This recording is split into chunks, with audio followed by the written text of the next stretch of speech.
বন্ধুরা, স্কুলের গেটে বা কলেজের গেটের সামনে ১ টাকার নিমকির কথা মনে আছে? আজকে তৈরি করছি ১ টাকার নিমকি, যেটা কিনা ১ কাপ আটা অথবা ময়দা দিয়ে তৈরি করতে পারবেন প্রায় ৩০-৩৫টার মতন। নিমকিগুলো কতটা খাস্তা হয়েছে তা আপনাদেরকে না দেখালে আপনারা বুঝতেই পারবেন না। আর কতটা মজা হয়েছে দেখুন। আমার বাসার ছোট্ট সোনামণিটা কতটা পছন্দ করেছে যে ভিডিও শেষ হওয়ার আগেই সে খাওয়া শুরু করে দিয়েছে। এতটাই মজা হয়েছে আজকের এই ১ টাকার নিমকি, তাও আবার ১ কাপ ময়দা অথবা আটা দিয়ে তৈরি করতে পারবেন খুব সহজে। তাহলে আর কথা না বাড়িয়ে চলুন শুরু করা যাক সম্পূর্ণ ভিডিওটি। তার আগে যারা এখন আমার চ্যানেলটি সাবস্ক্রাইব করেননি, প্লিজ সাবস্ক্রাইব মাই চ্যানেল। আমি নিয়ে নিচ্ছি ১ কাপের মতন আটা অথবা ময়দা দিয়ে এই নিমকিগুলো তৈরি করা যাবে। ১ চা চামচ দিয়ে দিয়েছি চিনি, হাফ চা চামচ লবণ, ১ চা চামচ দিয়ে দিলাম কালো জিরা। শুকনো উপকরণগুলো খুব ভালোভাবে মিশিয়ে নিতে হবে আগে। উপকরণগুলো খুব ভালোভাবে মেশানো হয়ে গেলে এর ভেতরে দিয়ে দিচ্ছি প্রায় ৩ টেবিল চামচ পরিমাণ রান্না করার রেগুলার তেল। খুব ভালোভাবে এটাকে মিশিয়ে নিতে হবে, একদম ঝরঝরা করে নিতে হবে। তো তেলটা খুব ভালোভাবে মিশে গিয়েছে, তখনই বুঝতে পারবেন খুব পারফেক্ট একটা ডো তৈরি হচ্ছে যখন দেখবেন এভাবে একটা পিণ্ডের মতন তৈরি হচ্ছে। আর পিণ্ডটা অনেকটাই শক্ত আর খুব ভালোভাবে মেশানো হয়ে গিয়েছে তেলটা, সেটাও বুঝতে পারবেন এই পিণ্ডটা তৈরি হলে। তারপরে আমি এর ভেতরে নর্মাল পানি দিয়ে দিয়ে একটা টাইট ডো তৈরি করে নেব। তো নর্মাল পানির পরিমাণটা আপনাদের উপর নির্ভর করবে একটা টাইট ডো তৈরি করতে যতটুকু পানি দরকার হয়। তারপর ডোটাকে খুব ভালোভাবে মুথে নিয়ে এটাকে আমি ঢাকনা দিয়ে রেস্টে রাখবো ১০ মিনিটের মতন। ১০ মিনিট পর বন্ধুরা দেখতে পাচ্ছ কত সুন্দরভাবে স্টিকি একটা ভাব চলে এসেছে এই ডোটাতে। যখনই এরকম একটি স্টিকি ভাব চলে আসবে তখনই বুঝতে হবে যে ডোটা একদম পারফেক্ট হয়েছে নিমকি তৈরি করতে। শুধু নিমকি না, সিঙ্গারা তৈরি করতেও একদম পারফেক্ট। তারপর এটাকে ২ ভাগ করে নিয়ে ১ ভাগ দিয়ে আমি একটা পাতলা রুটি বেলে নিব আটা ছিটিয়ে। যতটা সম্ভব চেষ্টা করবেন পাতলা একটা রুটি বেলে নিতে। তো পাতলাটা রুটি বেলে নিয়ে আমি এখানে কিছুটা তেল নিয়ে এভাবে ব্রাশের সাহায্যে ব্রাশ করে দিব। আপনারা চাইলে এই কাজটা হাত দিয়েও করতে পারেন, হাত দিয়েও তেলটা মেখে নিতে পারেন। তো তেলটা যেন সম্পূর্ণ রুটিটার গায়ে লাগে সেভাবেই চেষ্টা করতে হবে ব্রাশ করার। তো খুব ভালোভাবে ব্রাশ করে দিয়ে এভাবে উপর দিয়ে আটা ছিটিয়ে দিতে হবে। বন্ধুরা, এই কাজটা কিন্তু খুব ভালোভাবেই করতে হবে। আটা সব জায়গায় ছিটিয়ে দিয়ে এভাবে হাত দিয়ে জাস্ট খালি একটু মেখে নিতে হবে। তারপর একটা বয়মের মুখ দিয়ে আমি এভাবে গোল গোল করে কেটে নিচ্ছি। আপনারা আপনাদের হাতের কাছে যদি কুকি কাটার পান সেটা দিয়েও করতে পারেন, তবে আমার কাছে এটাই ছিল, এটা দিয়ে আমি করে নিচ্ছি। খুব সহজ এই ১ টাকা নিমকি তৈরি করা। আর ১ কাপ আটা অথবা ময়দা দিয়ে যে এতগুলো নিমকি হয় আপনি নিজে দেখেও অবাক হয়ে যাবেন। রেসিপিটা তৈরি করে আমি নিজেও অনেক মজা পেয়েছি, বাসার সবাই খুবই পছন্দ করেছে এই ১ টাকা নিমকি। তো এভাবে করে আমি বয়মের মুখ দিয়ে কেটে নিয়েছি, কেটে নিয়ে ওগুলোকে আলাদা করে নিচ্ছি। বাকি যে অবশিষ্ট ডোটা থাকবে সেটা দিয়ে কিন্তু আমি আবারও এরকম পাতলা করে রুটি বেলে নেব। তারপর এবং বয়মের মুখ দিয়ে কেটে নিব গোল গোল করে।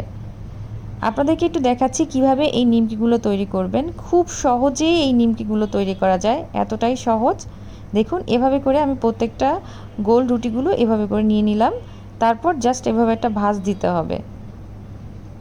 আসলে এটা বলে বোঝানোর কিছু নেই, আপনারা দেখলেই বুঝতে পারবেন যে কতটা সহজ। ভাঁজটা দিয়ে এভাবে একটু সিল করে দিবেন, তাহলে আর ভাজার সময় একদম পুরোপুরি খুলে যাবে না। তারপর জাস্ট এভাবে আবার একটু ভাঁজ দিয়ে এরকম সাইড দিয়ে একটুখানি সিল করে দিবেন। দেখেছেন এতটাই সহজ এই ১ টাকার নিমকিগুলো তৈরি করা। ভাঁজগুলো কিন্তু খুব সুন্দরভাবে আলাদা হয়ে যাবে যেহেতু আমরা তেল এবং আটা ছিটিয়ে ব্রাশ করে নিয়েছিলাম। আর নিমকিগুলো কিন্তু খুব খাস্তা হবে। এভাবেই একটু ভাঁজ দিয়ে নিতে হবে। দেখুন এভাবে করে আমি প্রত্যেকটা ডো দিয়েই নিমকিগুলো তৈরি করে ফেলবো। আমার প্রায় ৩০ থেকে ৩৫টার মতো নিমকি হয়েছিল ১ কাপ আটা দিয়ে। আটা অথবা ময়দা কোনো একটা দিয়ে আপনারা এই নিমকিগুলো তৈরি করতে পারবেন, তবে আমার হাতের কাছে আটা থাকায় আমি আটা দিয়ে তৈরি করেছি। ময়দা দিয়েও তৈরি করতে পারবেন। তো চুলাতে একটা প্যান বসিয়ে দিয়েছিলাম, প্যানের ভেতরে পর্যাপ্ত পরিমাণ সয়াবিন তেল দিয়েছিলাম। তেলটা কিন্তু সম্পূর্ণ গরম করিনি, হালকা একটু গরম করেছি। আর নিমকিগুলো এর ভেতরে দিয়ে দিয়েছি। চুলার আঁচটা কিন্তু একদম লো থেকে মিডিয়াম থাকবে।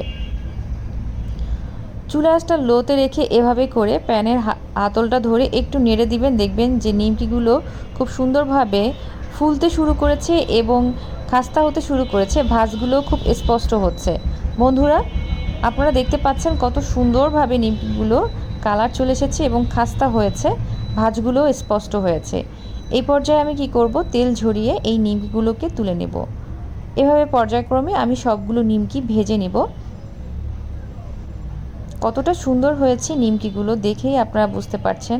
ভাঁজগুলো দেখুন কত সুন্দর স্পষ্ট হয়েছে। এভাবে তেল ঝরিয়ে তুলে নিলেই কিন্তু আমাদের এই নিমকিগুলো একদম তৈরি। তারপর পেপার টাওয়ালের উপর কিছুক্ষণ রেখে এভাবেই কিন্তু সার্ভ করতে পারেন। স্কুলের গেটে বা কলেজের গেটের মামারা কিন্তু এভাবে পেপারের উপরে আমাদেরকে নিমকি সার্ভ করতো, যেটা কিনা আমরা আমাদের বন্ধুদের সাথে কাড়াকাড়ি করে খেতাম। ছোটবেলার কিছু স্মৃতি আমাদের ধরে রাখতে হয়, তাই এই স্মৃতিটা আমি আমার চ্যানেলে ধরে রাখলাম। আপনারাও আপনাদের ফ্যামিলির সাথে শেয়ার করতে পারেন এই 1 টাকার নিমকি। আমি কি বলবো, নিমকিগুলো তৈরি করার সময় বুঝতেই পারিনি যে আমার ছোট্ট সোনামণিটা এতটাই পছন্দ করবে। ভিডিওটি অফ না করেই আমি তার ছোট্ট ছোট্ট হাতে একটা একটা করে নিমকি নেওয়া শুধু পর্যবেক্ষণই করছিলাম আর মুগ্ধ হচ্ছিলাম। খুবই ভালো লাগছিল, তাই আপনাদের সাথে শেয়ার না করে পারলাম না। ক্লিপগুলো কেটে কেটে আপনাদেরকে একটু দেখালাম তার ছোট্ট ছোট্ট হাতে নিমকিগুলো কত আগ্রহের সাথে নিয়ে নিয়ে খাচ্ছে। তাই ছোট সোনামণিদের জন্য আপনারা চাইলে এই নিমকিটা তৈরি করতে পারবেন। বাচ্চারা এই খাস্তা নিমকিটা কিন্তু খুবই খেতে পছন্দ করবে। বন্ধুরা, ছোটোবেলার কিছু স্মৃতি আজও মনে পড়ে, সেই স্মৃতিটুকুই আপনাদের সাথে আজকে শেয়ার করলাম। আশা করছি আজকের এই রেসিপিটা আপনাদের ভালো লেগেছে। ভালো লাগলে অবশ্যই একটা লাইক দেবেন এবং সাথে কমেন্ট করে জানাবেন যে কেমন লেগেছে এবং কোন জায়গা থেকে আপনারা এই রেসিপিটা দেখছেন। আজকের মতো এখানেই বিদায় নিচ্ছি। যাওয়ার আগে ছোট্ট রিকোয়েস্ট করব, যারা এখনও আমার চ্যানেলটি সাবস্ক্রাইব করেননি প্লিজ সাবস্ক্রাইব মাই চ্যানেল, সাথে বেল আইকনটি অবশ্যই প্রেস করবেন, এতে করে আমি কোনো নতুন ভিডিও আপলোড করলে আপনারা তার সাথে সাথে পেয়ে যাবেন। সবাই ভালো থাকবেন, সুস্থ থাকবেন। আল্লাহ হাফেজ।